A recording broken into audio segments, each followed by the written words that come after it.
forças para a Assembleia Nacional. Escreveram um documento chamado Declaração dos Direitos do Homem. Por esse documento, distinções de classe arcaicas foram abolidas e todos os homens considerados como iguais. A Declaração dos Direitos do Homem foi um documento promulgado por uma Assembleia Nacional. Foi redigido em nome do povo, pertencendo à nação. O rei não tinha conhecimento deste documento que declarava definitivamente a tomada do poder pelo povo. Com a nova Assembleia Nacional como sua voz, os cidadãos franceses decidiram mudar tudo em seu mundo. Exigiram uma monarquia constitucional, direitos iguais para todos os homens e justiça sob leis razoáveis. Para que a revolução tivesse uma voz mais forte, Robespierre exigiu o aumento da liberdade para a imprensa e amordaçou o antigo regime. O resultado da imprensa livre foi a publicação de L'Ami du Peuple, o Amigo do Povo. Um jornal violento, cheio de ódio e provocações, criado por um ex-médico Jean-Paul Marat. Depois de uma série de profissões sem sucesso, Marat vivia na pobreza, abrigando-se durante um período nos esgotos de Paris. Foi lá que contraiu uma dolorosa doença de pele que agora obrigava-o a viver confinado durante longos períodos em um banho medicinal. Um Marat amargo e falido encontra na Revolução um canal perfeito para seu veneno. Jean-Paul Marat foi somente um desses descontentes profissionais para os quais, infelizmente, as revoluções oferecem abrigo. Marat despejou toda a sua bile, todo o seu ressentimento e colocou-o em um jornal que tornou-se um verdadeiro sucesso, o Amigo do Povo. Marat era um homem possuído por um ódio extraordinário. É só ler as páginas de seu jornal, O Amigo do Povo, para ver isso.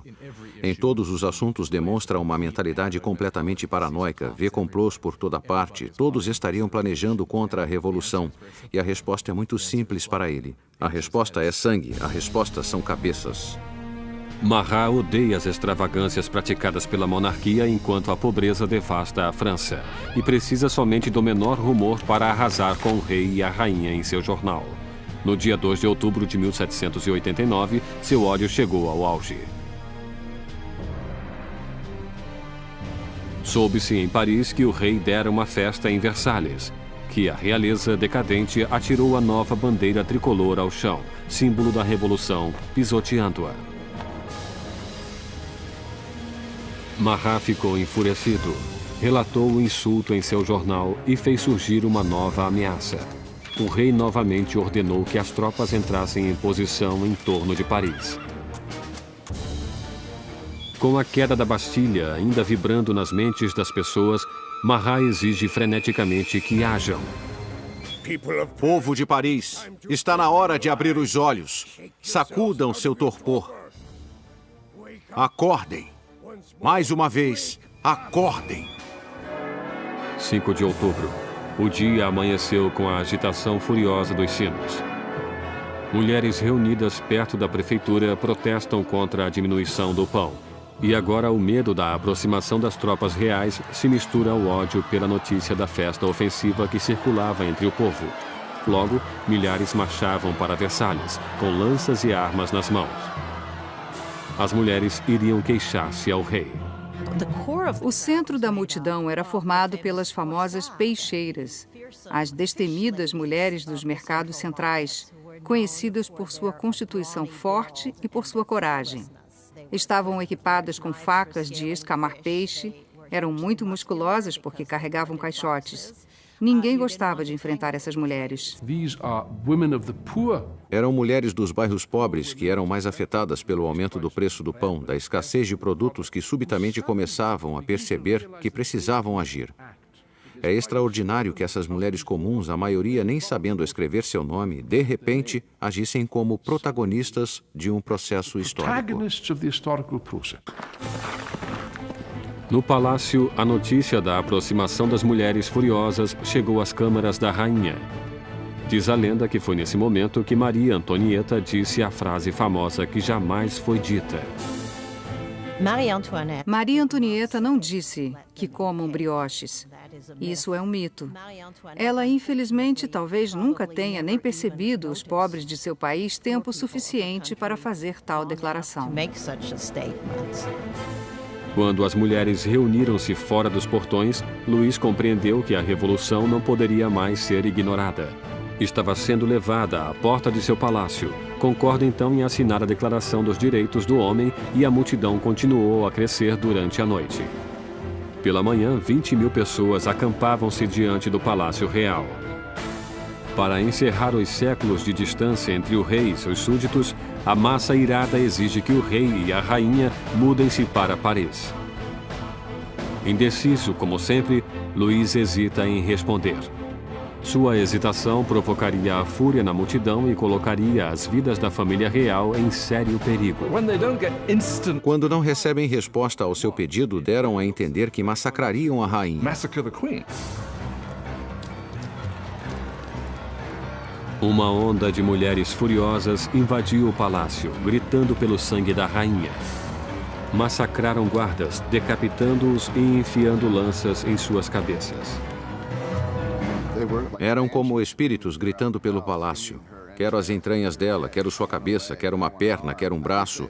Penso que ficaram tão frenéticas que, se a tivessem encontrado, possivelmente a cortariam em pedaços.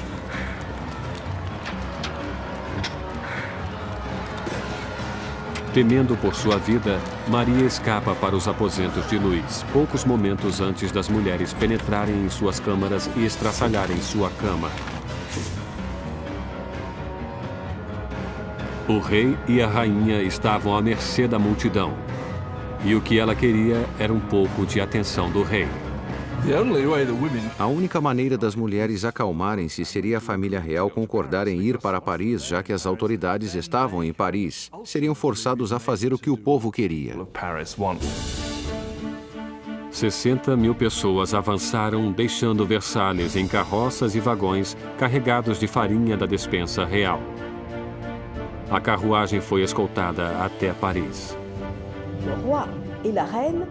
O rei e a rainha foram forçados a ir para Paris junto com as cabeças de seus guardas, que foram massacrados no palácio. Suas cabeças tinham sido decepadas em um ato de violência inigualável. As cabeças todas maquiadas desfilavam na frente da carruagem dos reis que as seguiam.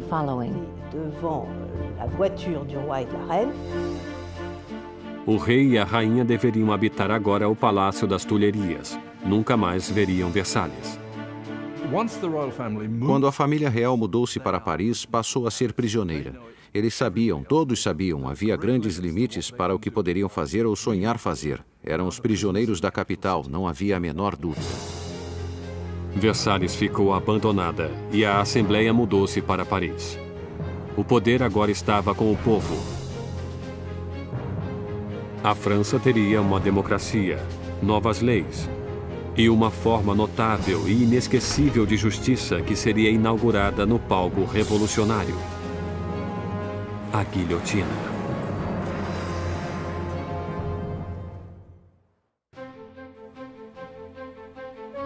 Maio de 1791, quase 2 anos depois que a família real e a Assembleia Nacional mudaram-se para Paris. Robespierre dominava a Assembleia e o Clube Jacobino, uma sociedade de debates formada em um monastério jacobino, onde reuniam-se. Naquele momento, acreditava-se que o centro da Revolução e Robespierre falavam com a força da moral. Seu verdadeiro norte era sempre o povo. Logo recebeu o apelido de O Incorruptível. A França agora era uma monarquia constitucional.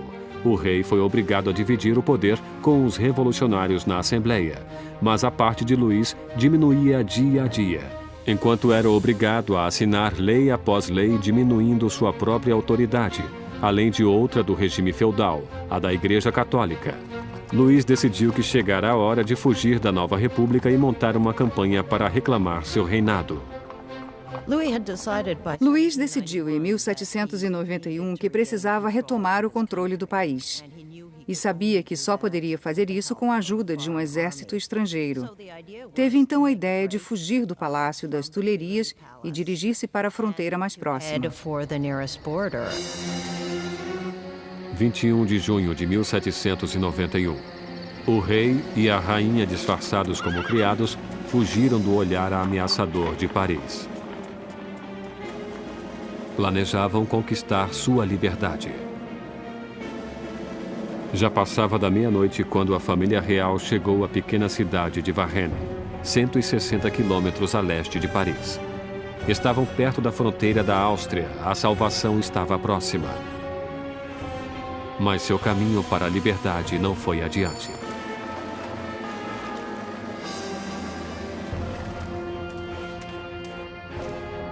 Os rumores sobre a fuga real precederam-nos em Varennes. Um oficial da cidade parou a carruagem pedindo seus passaportes.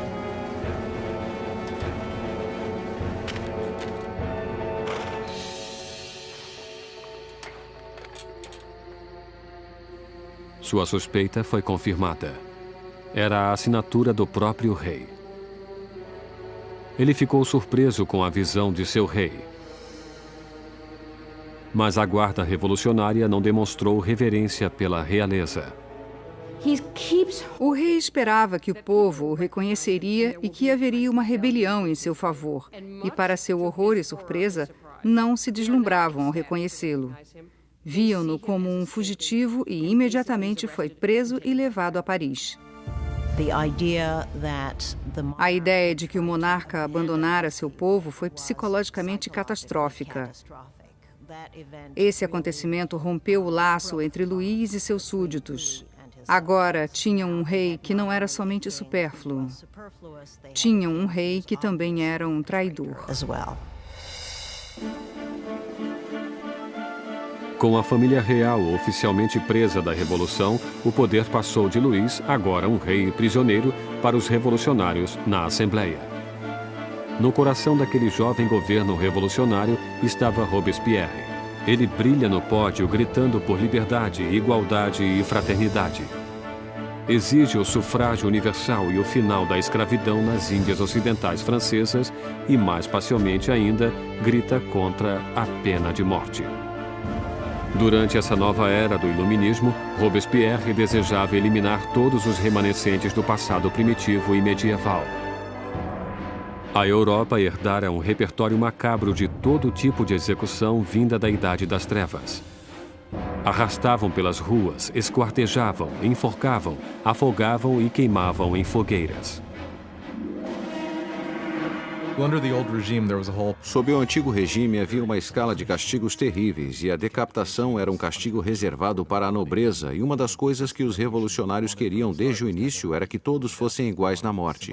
Queriam simbolicamente que o mesmo castigo fosse aplicado em todos. Apesar da oposição de Robespierre, uma nova máquina de morte tomou o palco central de Paris. Seu inventor, Joseph Ignace Guillotin, criou um novo tipo de máquina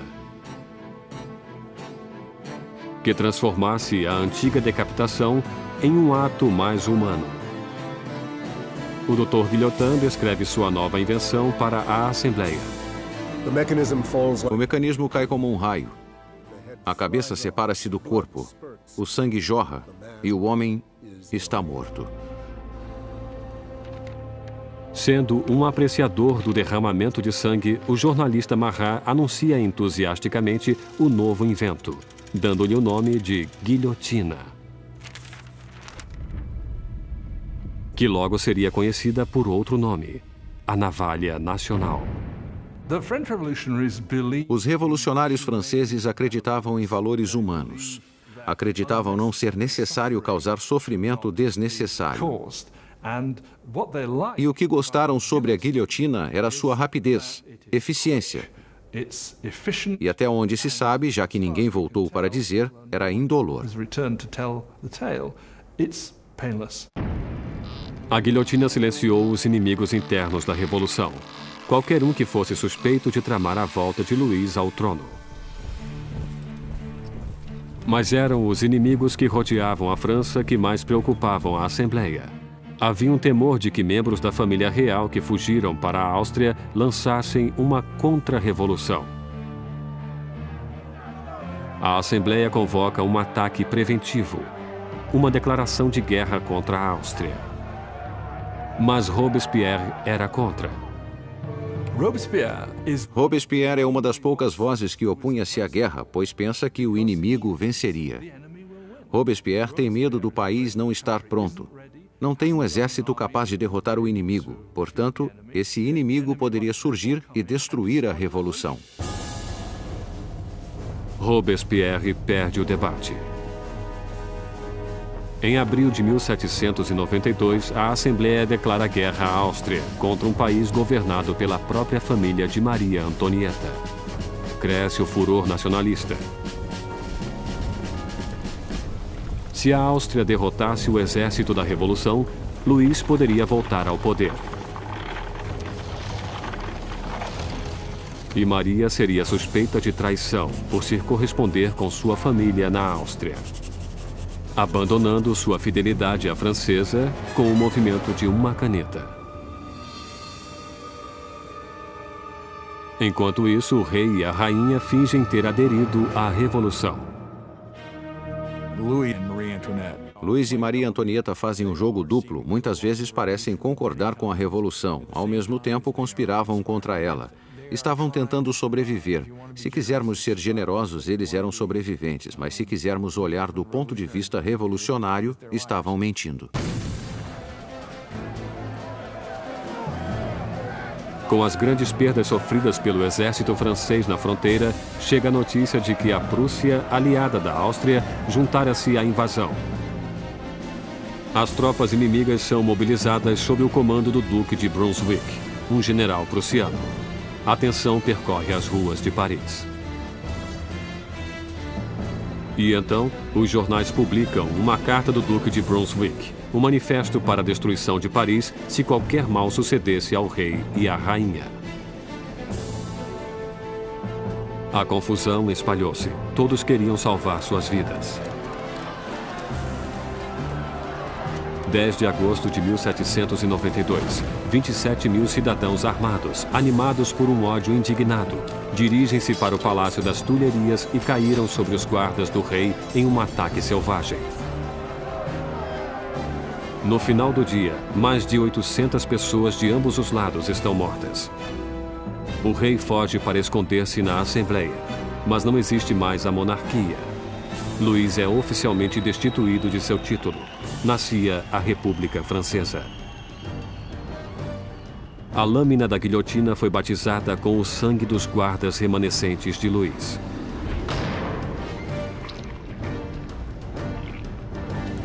E Robespierre, que fora um sério oponente à pena de morte, mudou de ideia. O nascimento de uma nova república só poderia começar com a morte de um rei. A nova máquina assustadora do Dr. Guillotin está no centro de Paris como um aviso. O castigo para quem desafiasse a lei e a ordem revolucionárias. Batizada há pouco com o sangue dos guardas do rei, logo terminaria com a vida do próprio rei. Em agosto de 1792, enquanto o rei e a família real estavam recolhidos na prisão do Templo, Robespierre e seus jacobinos envolviam-se em uma batalha com os moderados da Assembleia, os girondinos, pelo controle do governo nacional. Mas nas ruas de Paris existe um novo movimento político. Como um símbolo de sua rejeição pelas tradições aristocráticas, os cidadãos comuns recusam-se a usar os calções pelos joelhos, ou culotes dos aristocratas. Denominam-se os sem-culotes os que não usam calças pelos joelhos. Os sem-culotes consideravam-se o verdadeiro povo francês. Não eram os mais pobres de todos. Geralmente eram bons artistas e donos de loja, gente desse tipo, pessoas que, pelo menos, afirmavam trabalhar com as mãos. Não usando os calções ou culotes, pois sem-culotes era um simbolismo essencial para os que não eram da aristocracia, não eram pessoas ricas, eram gente comum do povo. Os sans-culottes tomam o controle do governo da cidade de Paris, enquanto os jacobinos e os girondinos agitavam o país da Assembleia Nacional, agora chamada de Convenção. Lutavam com o comando do exército francês, que rapidamente perdia terreno para a Áustria e para a Prússia. Enquanto lutava contra os inimigos na fronteira, o governo revolucionário castigava os inimigos do interior, traidores da realeza, que poderiam entregar Paris nas mãos dos invasores. Mais de 1000 pessoas foram presas e apinhavam a prisão: padres, jornalistas, homens e mulheres comuns. Robespierre concentrava-se na crise interna. Mas seu amigo, o ministro da Justiça, Georges Danton, atiçava jovens e velhos a juntar-se à guerra na fronteira. É gregário e barulhento, tudo o que Robespierre não era. Logo, o nome de Danton era ouvido por toda Paris. Danton era um personagem maior do que o mundo, homem cheio de vida, cheio de animação, um tremendo bebedor, bagunceiro, que julgava pertencer às altas classes ou às classes educadas. Era um homem que, diferentemente de Robespierre, podia identificar-se com os trabalhadores de uma forma que Robespierre não conseguiria. Finalmente, a retórica agitada de Danton mobiliza as pessoas, inspirando muitos a partir para a linha de frente. Existe um momento famoso em que os exércitos austríacos e prussianos estavam invadindo e ele levantou-se na frente do povo de Paris e gritou: "Coragem, muita coragem, para sempre com a coragem." E ele realmente conseguia liderar o povo contra os invasores. Foi um momento extraordinário. Com tantos homens úteis partindo para a frente de batalha, deixando Paris sem defesa, as prisões estavam cheias de prisioneiros políticos. Uma nova onda de medo invadia a cidade. Conter a massa crescente de prisioneiros poderia tornar-se impossível.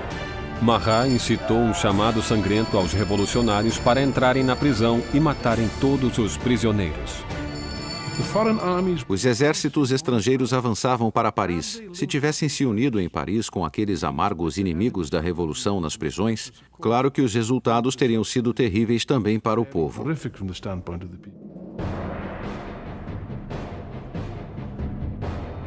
Na primeira semana de setembro, chegaram notícias desastrosas da frente de batalha. A Prússia tomara Verdun, uma cidade na estrada para Paris. O inimigo agora estava muito próximo. O medo, tomando conta de Paris, explodiu. Os sans-culottes invadiram as prisões e atacaram ferozmente os prisioneiros. Nenhum traidor permaneceu vivo. Os sans-culottes invadiram as prisões, particularmente aquelas onde eram mantidos os padres, onde estavam os nobres, os prisioneiros políticos, e iniciaram seu próprio julgamento. Foram rápidos e, obviamente, tudo terminou em carnificina.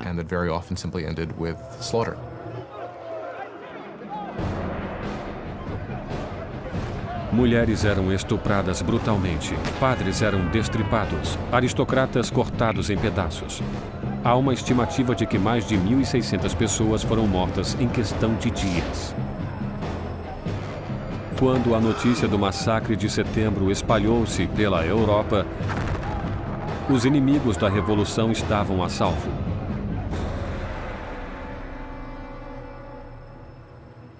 Do outro lado do canal inglês, o London Times noticiou a Revolução. São esses os direitos do homem? É essa a liberdade da natureza humana? Os tiranos mais selvagens de 4 patas que percorrem a África inexplorada são superiores a esses animais parisienses de 2 patas. A Revolução tomara uma direção inesperada. Até mesmo Robespierre compreendeu que as coisas foram longe demais, que o povo não podia dirigir uma revolução própria. Precisavam de liderança, de uma mão de ferro. E com o poder de suas palavras, o incorruptível surge como aquele que lideraria a revolução. Robespierre, que lutara por uma monarquia constitucional, agora acreditava que não havia mais espaço para o rei. E tomou uma decisão de momento. A França julgaria seu próprio rei.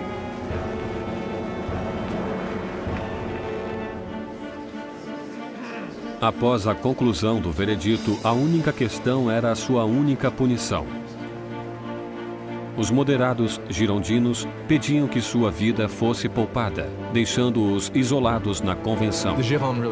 Os girondinos cristalizaram-se como uma facção na convenção sobre o debate sobre o rei, pois mesmo desejando uma república, não tinham certeza de que o rei devesse morrer.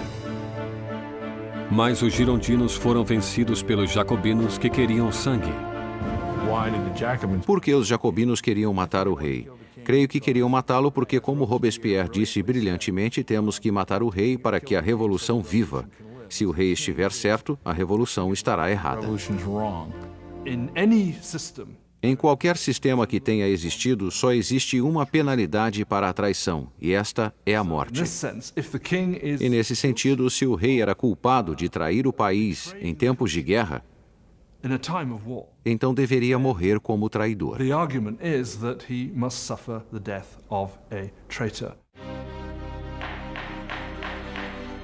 No dia 20 de janeiro de 1793, Luís XVI foi declarado culpado. A sentença foi lida. O rei deve morrer.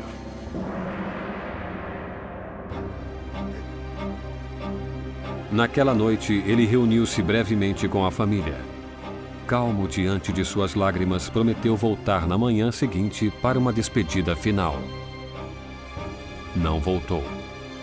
Não suportaria a angústia de sua família e não queria enfraquecer-se no caminho para a guilhotina. Pela manhã, uma carroça levou Luís para o cadafalso. E ele historicamente encaminhou-se para a lâmina.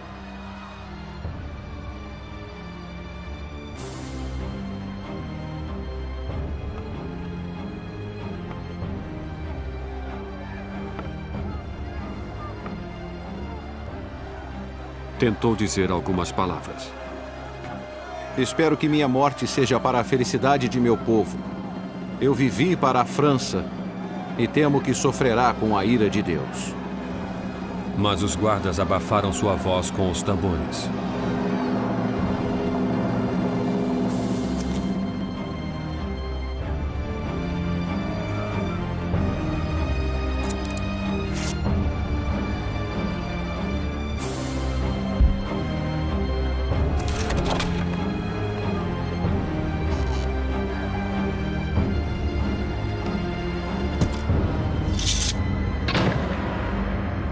Às 10 horas e 22 minutos da manhã, o homem que fora rei não mais existia. Na prisão do templo, Maria ouviu os tiros de canhão anunciando a morte de seu marido. Desmaiou de desespero.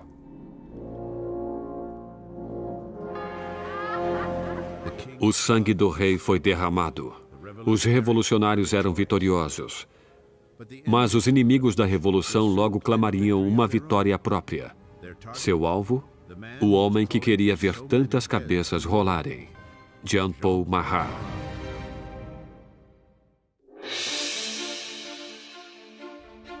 A execução de Luís XVI marcou a vitória dos revolucionários. Quando a jovem nação da República Francesa literalmente nascia do sangue. No final de 1792, os radicais jacobinos, acreditando que a jovem revolução corria o perigo de ser sabotada por traidores, incitavam a revolução por meios cada vez mais violentos. Mas os girondinos, representando o povo do campo francês, queriam diminuir a violência por medo de que ela levasse a uma guerra civil. Seu maior opositor, Jean-Paul Marat, ataca os girondinos com tiradas cada vez mais